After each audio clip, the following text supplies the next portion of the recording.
大家好，我是 Martin, and this is Short Stories, brought to you by the Taichung Keda Language Center.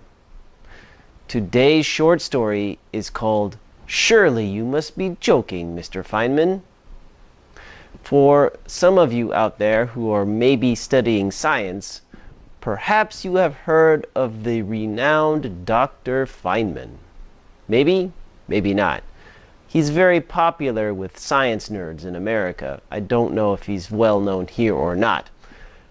But the reason he is so well known is because he had such a lively personality, and he was an excellent teacher of science.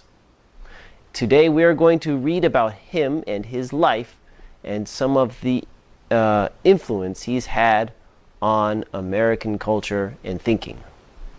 So before we begin, I'm going to read the vocabulary and vocabulary example sentences. After the story is finished, I will read 4 listening comprehension questions. Let's get to it. Vocabulary. Surround. Surround. The minute she stepped off the plane, Taylor Swift was surrounded by screaming fans. Ponder. Ponder. Lisa sat alone on the sofa, pondering over the possibility of starting her own business. Stereotype. Stereotype. Scott, who always wears t-shirts and jeans, doesn't fit the stereotype of a Wall Street banker. Pregnant. Pregnant. The young man offered his seat to a pregnant woman on the MRT. Born. Born. Jack has always been very ambitious, believing that he was born to be a leader. Performer. Performer. The performers paid tribute to those who died in that tragic event. Worship. Worship. Mary worships the movie star so much that she has covered every inch of her room with his photos. Popularize. Popularize. Over the years, that designer has popularized many different clothing trends. Talented. Talented. Paul is talented in writing ghost stories. Okay, vocabulary is done. We will begin the story. Your typical image of a university professor is about to be busted. The word professor often brings to mind a picture of an elderly gentleman smoking a pipe while sitting at his university desk surrounded by mountains of papers and books. He ponders deeply, forehead wrinkled, thinking thoughts we cannot comprehend. In the case of Richard Feynman, however, this stereotype could not be further from the truth. When Feynman's mother was pregnant, her husband told her, "If he's a boy, I want him to be a scientist." His father's wish certainly came true. Before he was 10, Feynman set up his own laboratory at home. He excelled in math and science.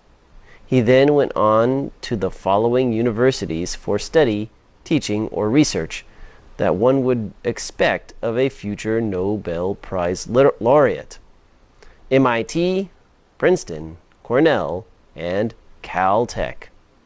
To only describe Feynman, who lived from 1918 to 1988, as one of the world's greatest physicists ever would not do him justice. He was addicted to teaching because he was a born performer, not only a born scientist. He came alive in the classroom. His students worshipped him. He strongly felt that if you could not explain a concept to university freshmen, you probably didn't fully understand it. He even gave up the opportunity to work with Albert Einstein at Princeton because the job offered research without teaching. Feynman was also an avid drummer and authored several books that popularized science and a few about himself, including Surely You're Joking, Mr. Feynman. He lived his life passionately. Perhaps most importantly, he helped break the stereotype of the talented but aloof university professor. Wow, he sounds like a very cool teacher. I wish I had a science teacher like that. Maybe my scores would have been better. Well, now we are going to read the 4 listening comprehension questions. Let's see how well you were listening. Question 1. Which word best describes Dr. Feynman? A. Passionate. B. Aloof. C. Stereotypical. D. Boring. The answer is, of course, A. Passionate. It says in the reading, he lived his life passionately. He is the opposite of boring, aloof, and stereotypical.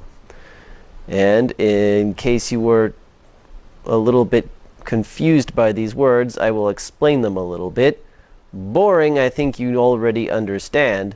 Stereotypical means something like usual, average, exactly what you would expect. But he's not. He's the opposite of what you expect. So he's not stereotypical. And aloof means something like distant, cold, not easy to understand, doesn't like to talk to people, doesn't like to interact with others. But he's not that either. He is very talkative and he loves to engage his students, loves to talk to his students. So he is not aloof. He is passionate. Question 2. Which of these schools did Dr. Feynman not attend? A. MIT. B. Princeton. C. Caltech. D. Harvard. Well, in the reading, it says that he attended these schools for teaching, study, or research. MIT, Princeton, Cornell, and Caltech. Notice that D, Harvard, is not on that list. He did not go to Harvard. Question 3. Why did he turn down an opportunity to work with Albert Einstein? A. He didn't like Einstein. B. He was too busy. C. He wanted to teach. D. He wanted to do research.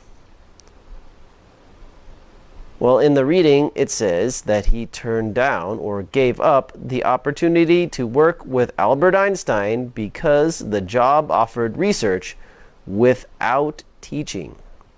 So he really wanted to teach. So the answer is C. He wanted to teach.